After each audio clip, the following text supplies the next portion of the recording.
En este video lo que vamos a ver es un poquito hablar por qué utilizar un modelo de efectos fijos, a qué se refieren, cuál es la diferencia frente a un modelo de regresión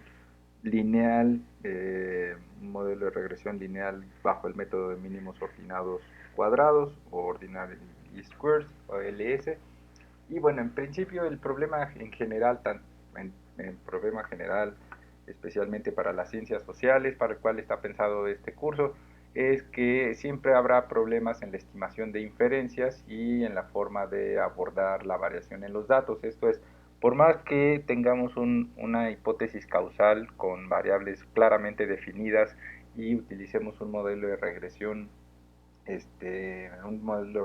lineal múltiple, por ejemplo, para estimar el efecto causal de nuestra variable independiente sobre la dependiente, siempre va a haber un problema en términos de si eso nos está hablando claramente, si los datos que estamos obteniendo, los resultados que obtenemos de nuestro análisis estadístico en el fondo nos está dando información específica que nos permita al final validar o no nuestras inferencias de investigación o nuestras hipótesis.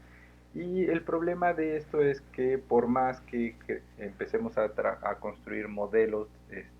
analíticos, inferencias y de ahí hipótesis, las hipótesis que se derivan y lo más claro que sea, siempre tendremos un problema y el problema va a ser el de el sesgo por variables omitidas. Esto es, por más que observemos la mayor cantidad de variables necesarias para un modelo sin hacerlo algo completamente complejo y engorroso, sino un modelo bien diseñado, parsimonioso, claro,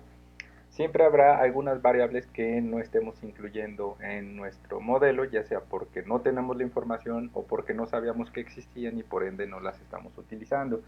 Y eso de alguna manera puede dar pie a este sesgo. Tal vez sea una variable que estamos omitiendo y que sea muy importante y no nos estamos dando cuenta. En ese sentido, hay que tener en cuenta cómo trabajan o cuáles son los supuestos que hacen los modelos de regresión. Por ejemplo, hay dos formas básicas de entenderlo. Hay modelos que trabajan a partir de evaluar la variación entre casos. Un caso puede ser cualquier caso y un individuo y un país y una organización y etcétera, una institución y, pero en el fondo lo que hace, por ejemplo, el modelo tradicional el modelo de regresión lineal múltiple, usualmente basado en el método de mínimos cuadrados ordinarios o OLS, Ordinary Least Squares, lo que hace es que trabaja a partir de comparar a todos los casos entre sí, en un mismo momento en el tiempo, y a partir de hacer esta comparación, entonces hace sus estimaciones de los coeficientes de regresión en torno a una línea de tendencia o la línea de regresión. El problema de esta forma de trabajar al comparar a todos los casos a la vez es que no hace esta comparación, no controla por factores particulares para cada grupo.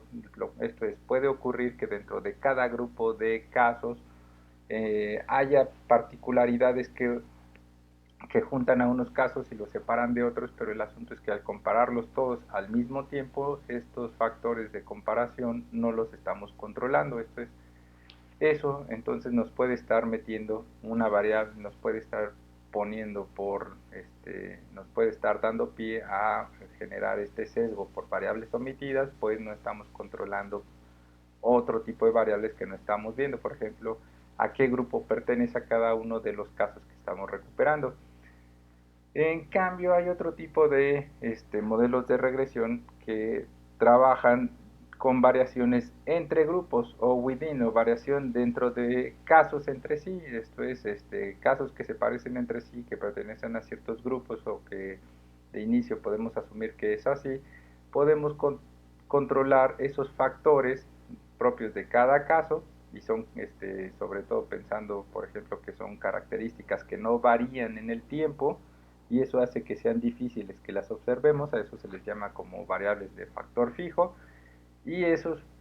elementos de factor fijo, como no los estamos tomando en cuenta, podrían alterar la comparación entre los grupos. Por ejemplo, si estamos analizando la votación dentro de un país y no controlamos por la forma de gobierno, porque eso no cambia, esa variable no cambia, En el fondo no la metemos en un análisis tipo between, pero dentro de un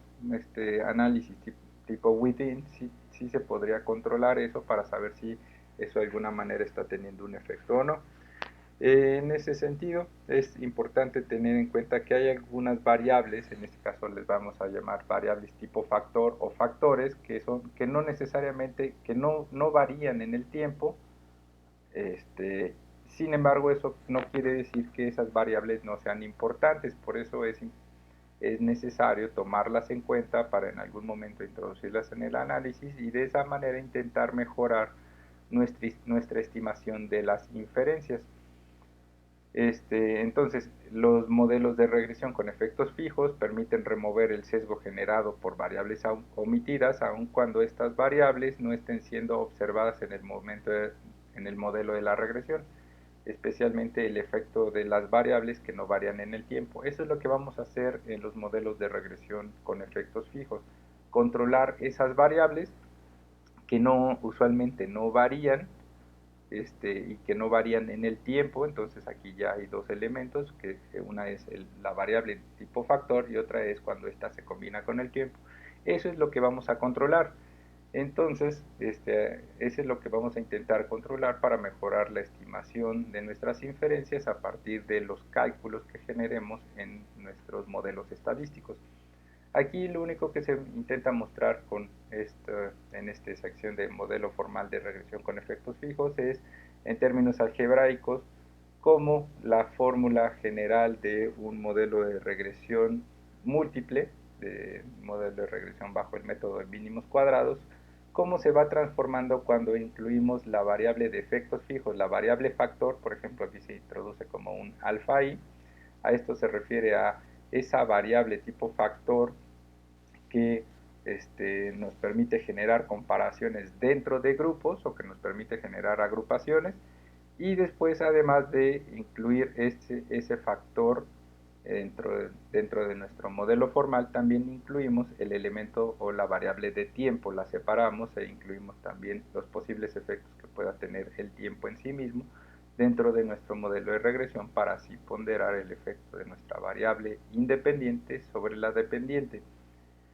Eso es lo que se va explicando aquí. Y entonces la idea en el fondo es que al evaluar el efecto que tiene nuestra variable independiente sobre la dependiente, ya no solo nos interesa toda la variación que pueda haber en sí misma o por sí sola dentro de nuestra variable independiente, sino que ahora también incorporamos como variable de control